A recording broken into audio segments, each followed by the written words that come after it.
Hello everyone, সবাই কেমন আছো? আবারও আজকে একটা ছোট্ট ভিডিও তোমাদের সাথে শেয়ার করতে চলে এসেছি। আজকে 1 জুলাই, জানো বিপত্তারিণী পুজো।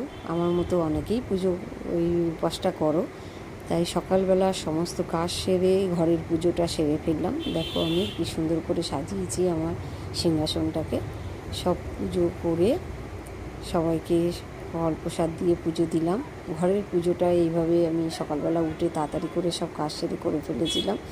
এই হচ্ছে নৈহাটির বড় মা, দেখো তোমরা সবাই। আর এই ইনি হচ্ছে মহালক্ষ্মী। এই পুজোটাও আমি করি। ইনি হচ্ছে আমাদের গোপুসোনা। দেখো আমার গোপুসোনাকে কী সুন্দর দেখতে লাগছে, দেখেছো? এই ঘরের পুজো শেষ হলো। এবার আমাদের মন্দির আছে বাড়িতেই, সে মন্দিরে আমাদের পুজো শুরু হয়ে গেছে, বিপত্তারিণী পুজো। এই যে সব ডালা দেওয়া রয়েছে, সব ফলের ডালা সব সাজিয়ে দেওয়া হয়েছে মন্দিরে। আর মন্দিরে এই যে দেখো আমাদের খুদে পুরোহিত এই যে বসে আছে। খুদে পুরোহিত পুজো করছে, ওর ঠাকুরদা পুজো করছে, তার সাথে ও বসে গেছে। ও ভীষণ ঠাকুর ভালোবাসে আর পুজো আশ্রাও ভীষণ পছন্দ করে। তাই এইভাবে আমাদের মন্দিরে পুজো, সব পুজোই হয়। আজকে বিপত্তারিণী পুজোটা চলছে। দেখো কী সুন্দর করে পুজো হচ্ছে। এই যে আমাদের মন্দিরে জগন্নাথ দেবের মূর্তি। এইভাবে পুজোটা একটু সময় লাগে, কারণ অনেকেই এখানে আসে পুজো দিতে। আর আমরাও বাড়িতে অনেক লোকজন আছি, আমরাও 4 জন উপাস করি এই পুজোটাতে।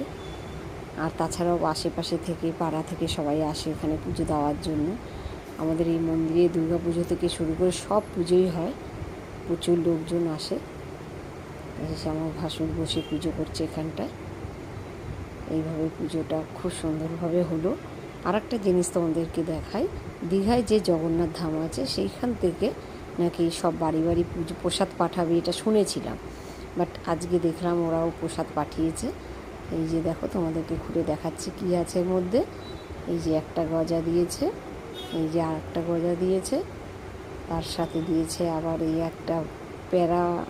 হ্যাঁ, এটা একটা প্যারা দিয়েছে এর সাথে।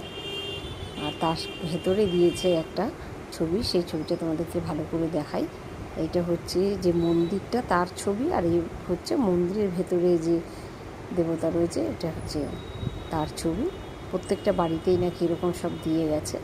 আমি সেটা দেখলাম আজকে, এখনই হাতে পেলাম।